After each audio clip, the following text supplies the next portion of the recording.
All right. What's the topic for today? I have one. Ooh.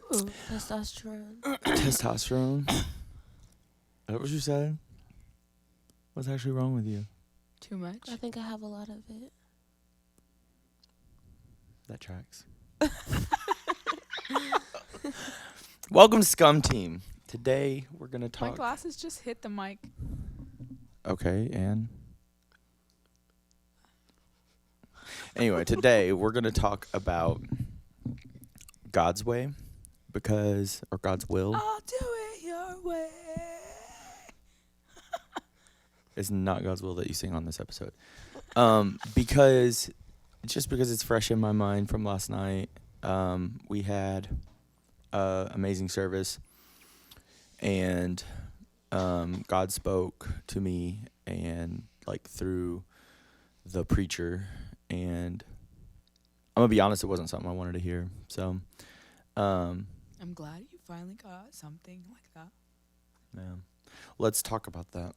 Oh, Have first, you ever I'm felt so sorry to our viewers. I'm so thankful for you guys tuning in, but I have the stupid Southern Illinois nature has taken my voice. It's just allergies, but it's very annoying, and I'm very sorry. I'll try not to talk. That's literally the purpose of this. you also sound terrible? I'm not going to apologize, though, because this happens to all You of have us. a voice. You just sound like you have a cold. Jen's like, That's because Jen was screaming. for 30 years. I think it was also singing, though. I don't know why it stripped my voice, but I feel like it always does this. If I wish I don't. would have recorded last night because I would love to hear you two's take. No, because our great are you, Lord. I was like, We didn't have man, it. why would he pick this song on this night? That was That's one an of our easy easier song. songs. I He had me- understand that, but with my voice being like that, that was He not had me easy. leading. You deserve it. I had to change that because you imagine her leading like this. I couldn't even Anyway, let's get back. Let's reel get back ahead. on track here.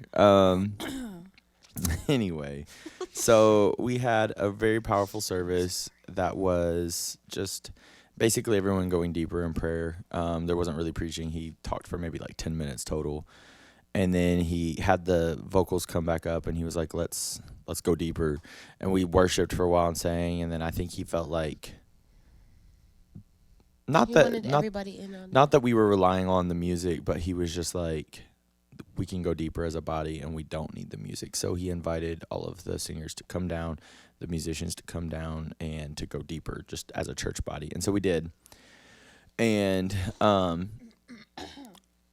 he prayed for me and said some things to me specifically. And it was just I was crying because, I was just praying. And then he said some things to me specifically that just, it was dead on.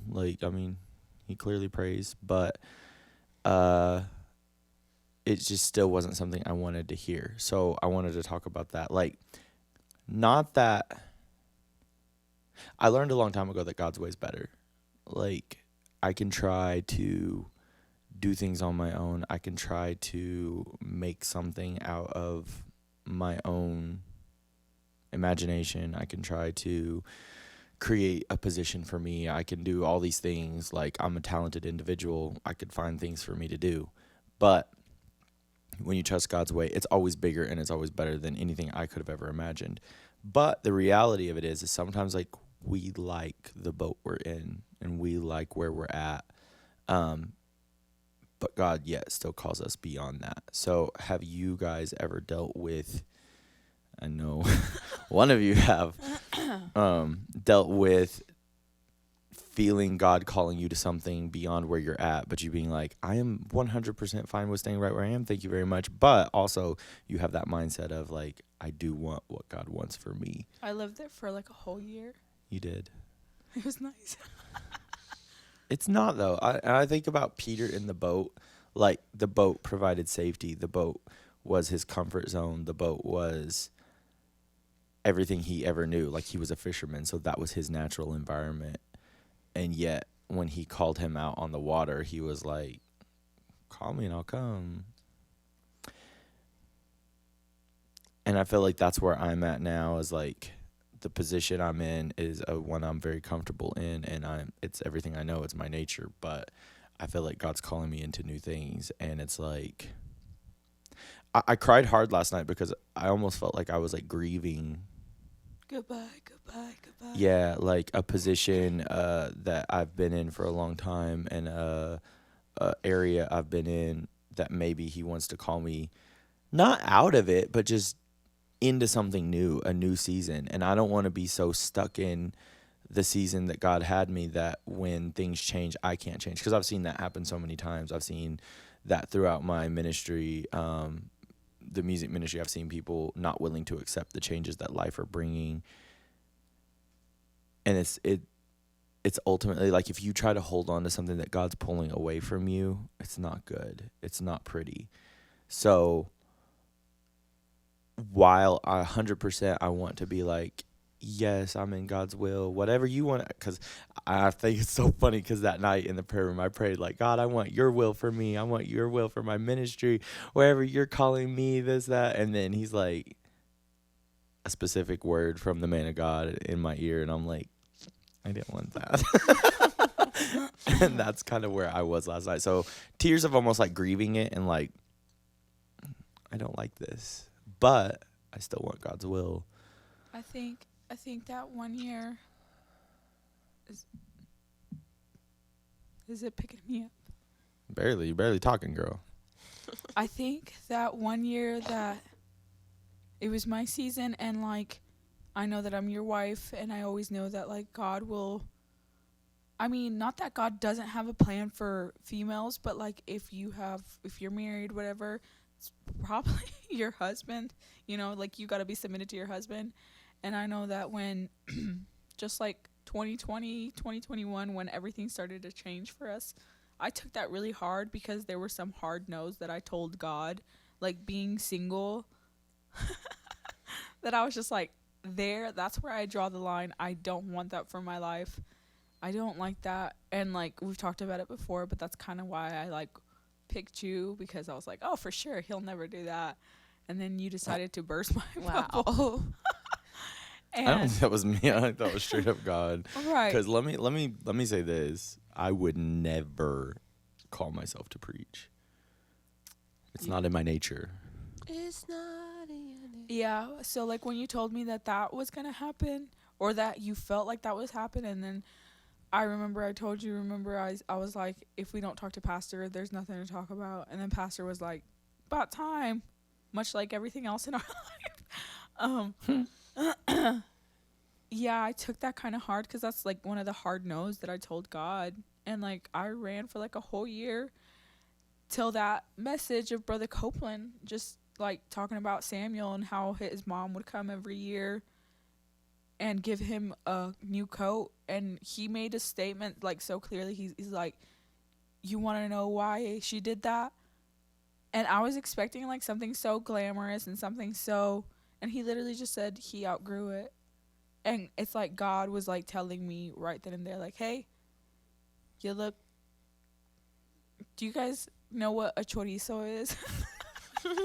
Chorizo is like a Mexican type of breakfast sausage, and it comes in a tube, like and you have to cut it open for it to come out. So literally, I spiritually look like a chorizo trying to fit in my old coat. And then I literally... Chorizo is wild. That was interesting. I had to sit there, and I remember one prayer meeting, I told God, I was like, I'm not going to say it out loud because I don't want to. I don't want to accept that. Like, I want to reject that. And God was gracious with me and had mercy and just let me take my time, I guess. But yeah, that's really hard for me. We've talked about it before. I hate change. And but like I said in the last episode also, I think God's trying to get me comfortable with that because I never know what's going to happen next with you. Yeah. So yeah, that's fun. for sure. Well, I've seen a lot of people too like open their mind to being used by God and then stay right there, and they just build a box right around I don't want to open myself up to change and open myself up to the will of God only one time and be like, oh, that was it, and this is the new will of God. Like, I want to continually, literally, I just watched a podcast yesterday, and Julian Tabarez said, I want to give my life to God like a blank check and tell him he can cash it however he wants. That's insane. And I was like, that's literally my thought process. Like, I want literally to be a blank canvas, whatever God wants to do with it. And and so after hearing that, I literally fell down on the altar there, and I just like wept, and people probably thought I was travailing. I was grieving. He's throwing a fit. I was throwing a fit a little bit, but I was like, God, I didn't want to hear that. Like, I didn't want to hear what I just heard. Like, that, I ain't come here for I'm this. so glad that it finally happened to you. Well, I'm not. It was terrible. Yeah. So, but it's not that. It's not. I don't know how to say this. It's not that I don't want what God has for me. It's just that it's one thing to be like, God, take me wherever you want, use me how you want, when you're not being used. It's another thing to be 100% used and being used of God and being happy with how you're being used of God, and him to be like, okay, but now it's going to change. Yeah. So that's where I'm at. Like, I've always been like, whatever you want to do with me, do it. And he has up to this point. And now I feel like he's like, okay, everything that you've been doing, it's going to kind of shift. And I'm like, we didn't talk about that. I didn't say you could shift anything. I said you could move me, you could use me. I didn't say you could shift things. But again, I've tried, and I know that his way is better. His thoughts are higher. His plans for me are to prosper me and not to harm me. So that's great. But in the meantime, what do I do? You can run like me.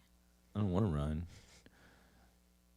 And y'all, this is real live, raw. Like, this happening in the moment. I ain't got no perspectives of this. This is just where I'm at. Like, I want to give God everything. I want to literally have that prayer of like, use me how you want to use me. Do what you want to. Literally. But also, it stinks. Naya, chime in.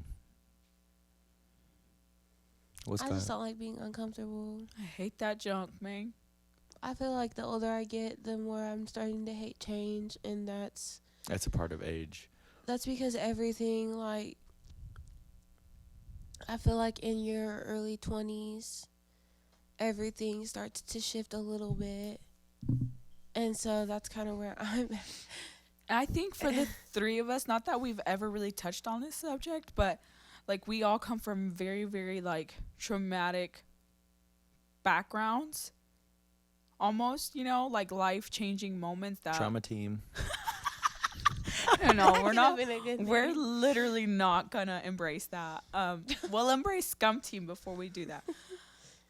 So I think change is just really, really hard for us as like where you don't feel safe, where you don't not technically safe because like he's the creator, like you're okay. It's just like at the same time you're not. Like I feel like in a sense I'm used to it, but also like because like as a child there was a lot of change, but also now that I'm in a little bit more of a steady place, I'm scared of any type of change because I don't ever want to go back to feeling like I don't like waking up and not knowing what's gonna happen. Because today. we want control. Yeah. We want control in our lives. Yes, we want to feel like, that.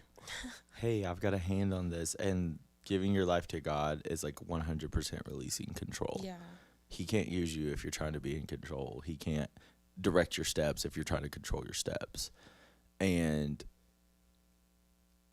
it's hard when you don't see the full picture. And I know probably for you it's even harder being like a one and being like, I need control. I need to understand all things and know. It's hard for me being a one, and then it's also even harder for me because I'm an idiot. And because like I understand how God's order is. Like he's not gonna, like I kid you not, and I told him this in the car, like the Holy Ghost was just thick and God was doing what he needed to do, but like not that I wasn't tapped in, I just knew I looked up in my prayer time and I saw him over there, and it's like the Holy Ghost spoke to me and he said, "Hey, God's saying something to him right now. Like, you better ask him about this later." And I was like, "Oh man, like here we go again."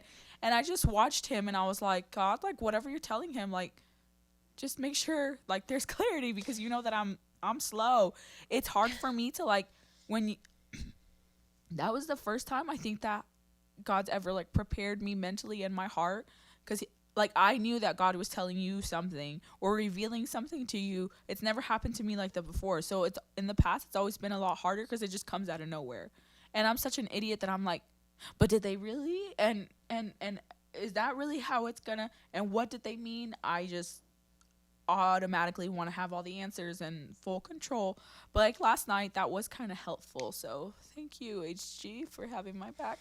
But usually it's not like that. Well, one thing I know for sure is, and man, I think I did this devotional one time called Dangerous Prayers, but like some prayers that you pray really are dangerous because you pray them not knowing the full outcome. And like I prayed this prayer. I'm so stupid. Yeah. I prayed this prayer and I was like, God, if you got, if in order for me to do everything you want me to do, you got to keep me uncomfortable, then I'm okay with that. Why did I you should say not that? have prayed that because it ain't been nothing comfortable since. I'm not gonna Well. lie, but at the same time, like, yeah, that's I do want that to It's be my either that outlook. or stay stagnant. I can't do that.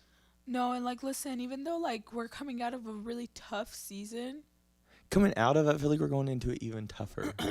yeah, but like I will say that like even though it wasn't comfortable or anything like that, like we went deeper. Like Yeah. I rather be Oh. uncomfortable, but like I have an actual relationship with God where I'm like, "Oh, like where like it says that he's a lamp. I see the lamp and I don't see the whole picture. I see the lamp."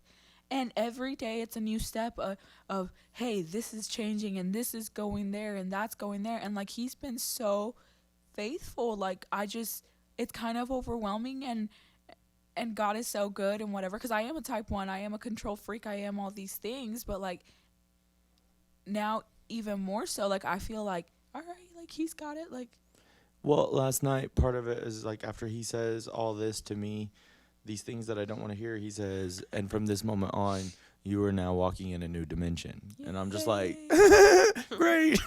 Like I wasn't used to the old dimension yet. But at the same time, like I don't ever want to be stuck in one dimension with God. I don't ever want to be on a level of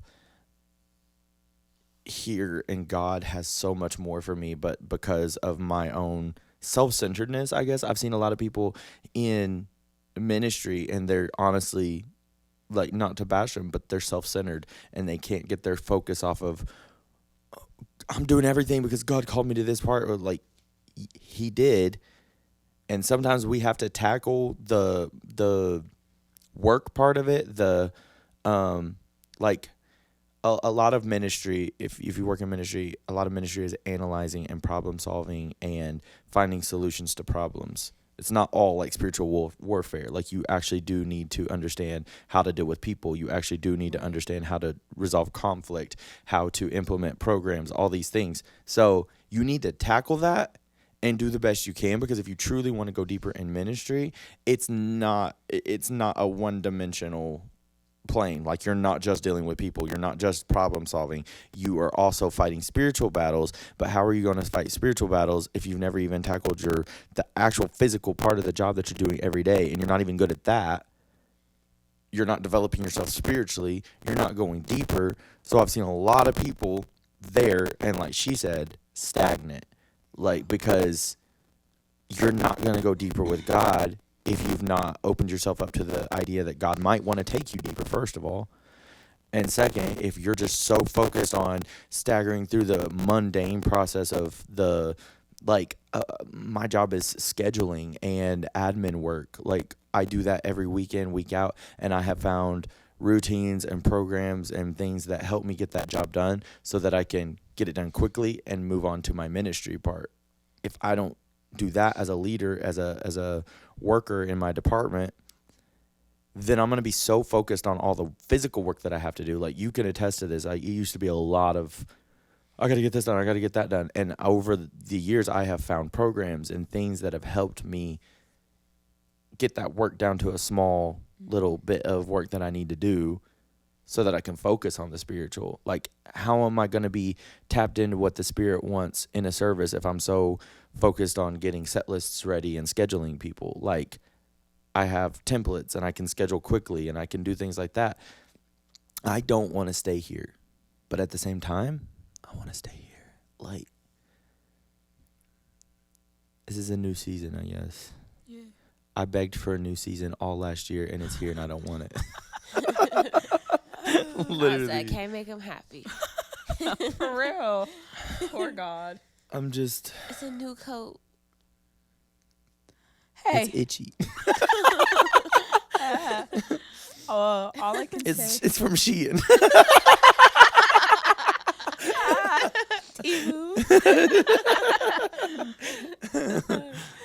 I opened it and on the label it said "Help me." That's not funny, man. But for real, it's I'm tired of this, Grandpa. And God's up there saying, "That's too dang bad." Like, you asked for this. I did, and I want it. But I don't like it. Do you think we'll move? I don't think so. I think we will. I think you can keep hoping. And I think Jen just wants to leave. I don't think that's ever in our future. So sorry, baby. I don't know. She had that dream that I'm one gonna day. leave. I'm gonna leave. I had a dream that I throat punched you. Are you serious? And you When's that did. gonna happen? I'll do it again. Oh my God. I'm just playing. I guess I was thinking the other day, looking at my pastor, actually looking at the service we were in, and how he, like, our church is coming to a level of, I miss him, by the way. Same. yeah, for context, our pastor is in Africa right now. On his way back. He'll be back soon, yes. Basically, he prayed for years that our church would be where it's at. And he prayed alone. Alone. Like, when I tell you, like, you know how, like, Paul wrote to churches in the Bible and he was like, "You're asleep." Our church was asleep. Like, not to say that, like, people didn't pray through, that people weren't saved, whatever, but, like, God was still God, but the church was not the church. exactly. There were some generational things that needed to be handled. There were some spiritual strongholds in our church. There was some deep rooted bitternesses. There was a lot that happened in our church throughout years and years and years. And then my pastor comes in, and I think he had to navigate that, get us through it the best he could, while still seeking God for revival and seeking for his will. And he did, and he put in the work. That's why this man is bald, because, like, literally yeah. stress Oh, yeah. ripped his hair out by the root. I hope he never sees He would agree. The man has fought some spiritual battles. Oh, yeah. And so to be at a I place, mean, the folks did damage on his dad too. Like, well, that's what I'm saying. A lot of the issues that he inherited were from his dad.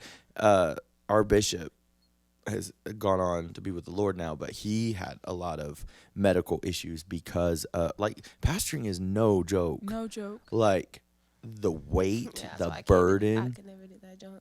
like, pray for your pastor. The best way you can be a saint is to pray for your pastor and to pray And be that faithful. be faithful and just show up. If he says fast on this day, fast on that day, fast 2 other days plus, like, if he says pray every day, if he says do this, do that, like, He sends out a text saying that he needs help cleaning up. You better be the first Show up. one to be there and the last one to leave. Like, because I promise you, he's praying for you. He is warring for your soul. And just, anyway, back to my story. I was looking around and I was seeing what my pastor has prayed for all these years. And I guess I would know more because I've worked close with him for the past really close for the past 4 years and somewhat close for the past 10 plus years. I've seen what this man's vision is. I've been sat in the meetings with what his long-term goals are, what he wants to happen, and I'm seeing like the daily work, and it can look like just showing up week to week to week that nothing is happening, that no progress is being made, but you look back over the years and we've come so far. Oh yeah. And just seeing where he's brought it to, and not by his own work, but by prayer and fasting and dedication. And I'm like, how selfish of me to be like, I don't want to get rid of this coat. It could be what the next step involves. It could, my willingness could be the next step. I just saw a video the other day. This kid said he was at a concert or something, and you know how they do like the dedicate or what is it? It's like pay $38 a month to support a kid in Africa to feed him or whatever. And he's like, they were giving the pitch, and I was like, he said, I felt moved on by the Holy Spirit to raise my hand. He said, I literally felt in my mind when he says, who will pledge? He said, raise your hand. He's like, and I was like, I was a literal college student. I had $5 in my bank account, and I was like, I was literally living off of ramen noodles. He was like, how in the world am I going to support $38 a month? Like, that's not in my budget. He's like, and so they were like, if you're willing to pledge, raise your hand. He's like, and I sat there, he's like, and I was just like, he said like for 3 seconds, he's like, and the weight of the conviction that I felt, he's like, I couldn't stand it. He's like, so I just raised my hand. And the guy on the platform was like, right there's someone. He's like, and apparently as soon as I raised my hand, someone behind me raised their hand. He's like, and as the volunteer came running with the packet for him to sign up, someone closer to them raised their hand, so he gave it to them. He's like, and just like all over the audience, people were raising their hands, and it was like every time someone was running to me to hand me one, he said they would stop and give it to someone else first. He's like, and then like it went on and on and on, and he said, and finally the guy was like, we have handed out over 200 plus, we have met our goal. He's like, and my hand was still up. He said they had ran out, and he's like, I put my hand down because there was no more to give, and God was like, I don't need your resources. I need your obedience. And it like hit me. It was just like a lot of the things I'm feeling called to in my next season, I do not feel prepared for. I do not feel qualified for. Things that I know might even happen within the next year, I don't feel like I am strong enough to do. I don't feel like I have the ability to do. But if God's calling me to it, he's going to get my obedience, not my resources. And I'm just going to be like, here I am, Lord, send me. That was deep, man. That kind of ate. Let's wrap it up. Y'all check in on me in a couple weeks. All right. We'll see y'all next week. Hopefully I'm better by then. Me too. Me too. Like physically better. Yeah, you need it. I'm going to lay hands right now.